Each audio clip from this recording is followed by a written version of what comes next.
Assalamualaikum warahmatullahi wabarakatuh. Saya Taufik Ramadan dari kelas MN18H. Saya akan mempresentasikan mengenai studi kelayakan bisnis yang saya buat. Untuk nama perusahaannya yaitu PT Ristia Coklat.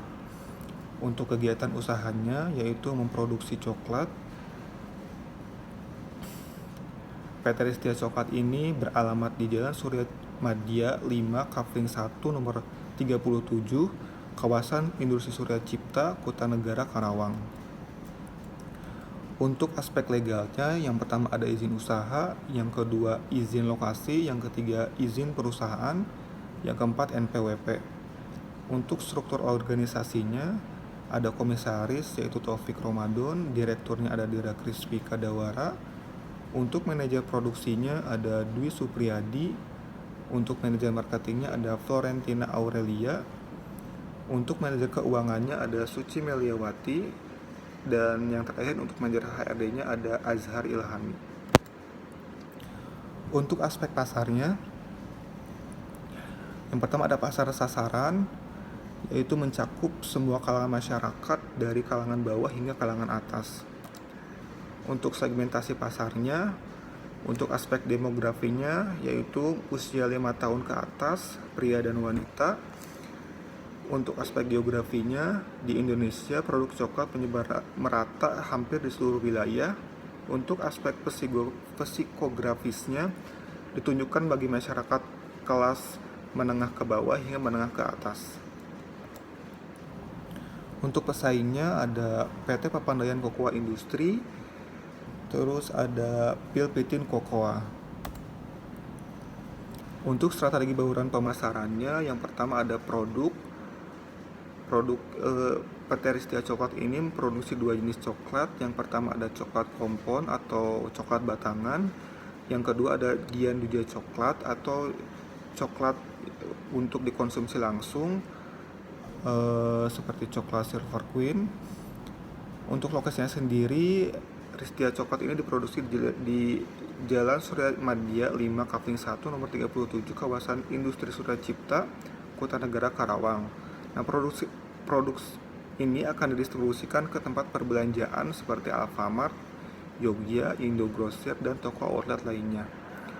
Untuk harganya sendiri berkisar antara Rp12.000 hingga Rp50.000, menyesuaikan dengan jenis coklat.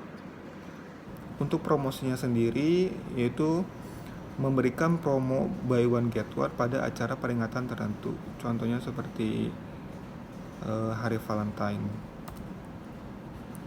Untuk aspek teknis dan teknik, untuk metode Vanillian value, di sini ada kebutuhan, ada pasar, bahan baku, transportasi, tenaga kerja, dan lainnya. Untuk lokasinya sendiri dipilih Pulau Jawa, Sulawesi, dan Sumatera. Nah, berdasarkan metode penilaian hasil value, maka lokasi tertinggi yang dipilih yaitu daerah Jawa dengan nilai 108. Untuk siklus produksinya, yang pertama ada pemilihan biji kokoa, yang kedua ada proses produksi, yang ketiga ada penjualan produk. Untuk layout perusahaannya, ada security, di sampingnya ada parkiran, selanjutnya ada office, yaitu untuk para staff. Yang selanjutnya ada bahan baku, itu tempat bahan baku coklat, dan di tengah ada ruang produksi, ini ruang produksi coklat, dan yang terakhir ada gudang hasil produksi, dan di depannya ada masjid. Untuk aspek finansialnya, investasi sebesar 3.695.000.000, untuk modal kerjanya sebesar 500 juta, umur ekonomisnya 5 tahun, untuk cost of capitalnya sebesar 20%. Untuk penyusutannya sebesar Rp53.250.000. Untuk payback periodnya atau PP, didapat hasil dari pengukuran sebanyak 2 tahun 4 bulan. Nah, payback period ini kurang dari umur ekonomis tadi yang disebut 5 tahun, maka payback periodnya dinyatakan baik. Nah, untuk average rate of return-nya atau ARR didapat hasil sebanyak 92%. Untuk net present value di sini didapat hasil NPP-nya sebesar 1.439.817.500 rupiah. Nah, NPP lebih dari 0 maka usaha dinyatakan layak atau baik. Yang selanjutnya ada internal rate of return. Nah, untuk IRR-nya dapat hasil sebesar 1.753.250.000 rupiah. Nah, secara subjektif tiap diskon kita kurangi 2% menjadi 18% hingga NPP-nya dapat dilihat dalam tabel berikut. Nah, NPP dengan DF 18% didapat hasil sebesar 22.400.000 rupiah. Nah, untuk perhitungan NPP dengan DF 20% didapat hasil sebesar 758.400.000 rupiah. Nah, kemudian yang terakhir ada IRR, yaitu didapat hasil sebesar 18,1%. Selanjutnya ada probability index atau PI.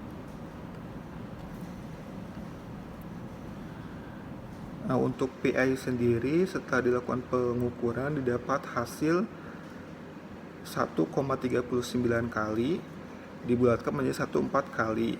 PI lebih besar dari 1 maka diterima atau baik. Untuk kesimpulannya, di sini ada kesimpulan aspek keuangan. Yang pertama ada payback period, didapat hasil dari pengukuran sebanyak 2 tahun 4 bulan maka dinyatakan baik. Untuk average rate of return sebesar 92%.